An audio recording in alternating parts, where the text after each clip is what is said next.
Good morning, everybody. Today in reading, we're going to talk about practice and how practice makes perfect. The other day, we were in the car, and Olivia has been working really hard on tying her shoes. And it's tricky. Tying shoes is so very tricky. And she was trying, and she did it several times, and she was getting frustrated. But I suggested that she take a break. It's time to take a break. You can try again another time. Well, yesterday we were in the car and she was trying to tie her shoes again, and she was still so frustrated because she couldn't get it, but she was getting really close. I could tell that the steps were coming together because she kept on practicing those steps. And at the end of the day yesterday, when we were leaving school, she said, "Mom, guess what?" And she stuck her foot in the air and she had a tied shoe. All of that practice, and she was finally able to do it. So I asked her, do you think you could do that again? And she untied her other shoe and she tied it again. And this time it was even better. The more that we practice something, the easier it becomes, the more it feels like you can do it with your eyes closed. It gets easier and easier every time.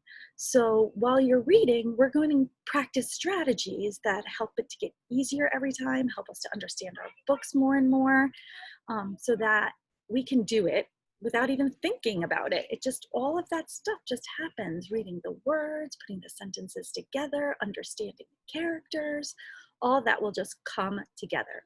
So today, I'm going to read a story to you. I'm going to start a book. It's called Cam Jansen and the Mystery of the Dinosaur Bones. And I'm going to start to read it. But as I'm reading, we're going to stop and we are going to think about the character, just like I had asked you to do, because we really want to think about those character traits, what we know about the character, not just their name, not just they're a girl. We want to know our characters and understand why our characters are doing certain things. So here we go.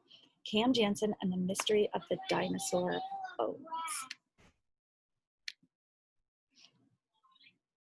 Okay. And I'm going to try to read it a little bit. I'm going to be reading it this way. It's going to be upside down to you, but I'll turn it around when I'm going to do my post-it, okay? Cam Jansen and the Mystery of the Dinosaur Bones. Chapter 1. Slurp. Cam Jansen was drinking milk through a straw. She tilted the container to get the last few drops. Cam was eating lunch in the cafeteria of the Kurt Daub Museum. She was there with her 5th grade class. Her friend Eric Shelton was sitting next to her. Cam pointed to the teacher. The teacher was standing on a chair with a finger over her mouth. Okay, so already I know that my first character is Cam.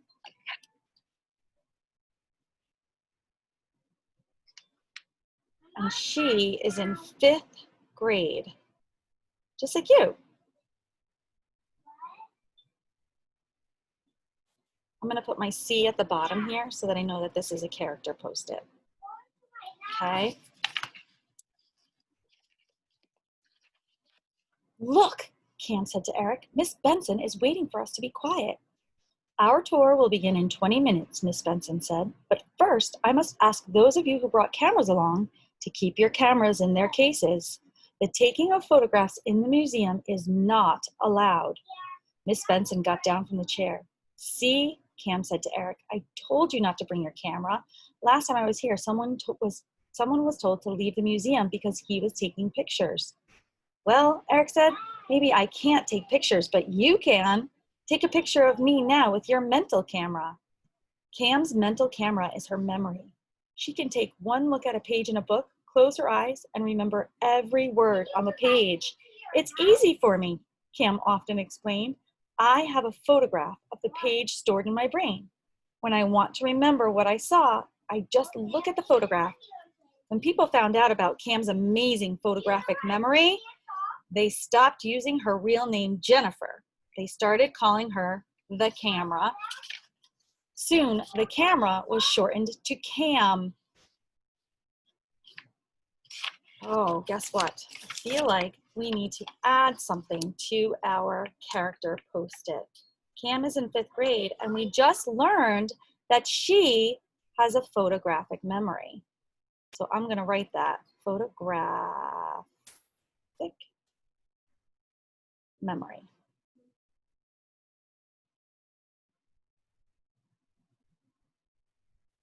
Okay, so Cam is in 5th grade.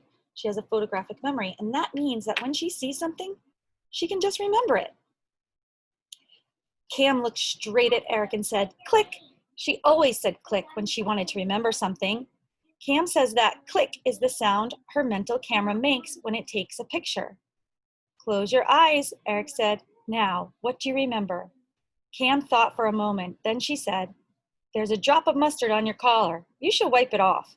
Eric looked down. There was a drop of mustard on his collar. He took a napkin and wiped it off. On the side of the milk container you just bought, Cam went on, it says, Edna's. Our cows send you their love and their milk. You're wearing a blue shirt. The top button of the shirt once came off and someone sewed it back on. You're right, Eric said, but how did you know about the button?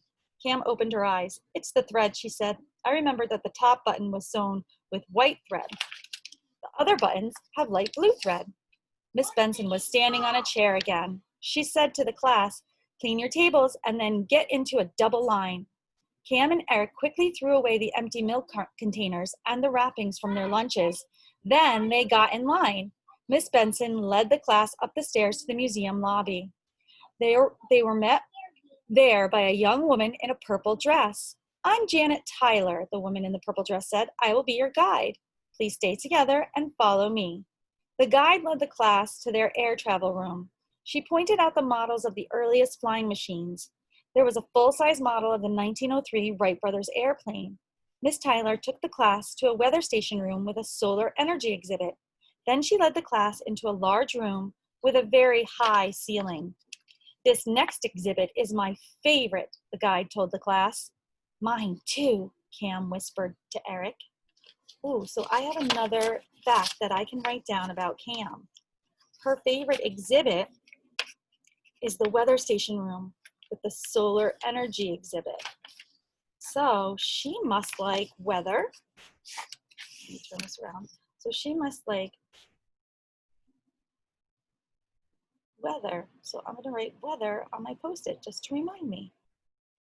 And this might be an important part in the book because the author decided to mention this particular exhibit.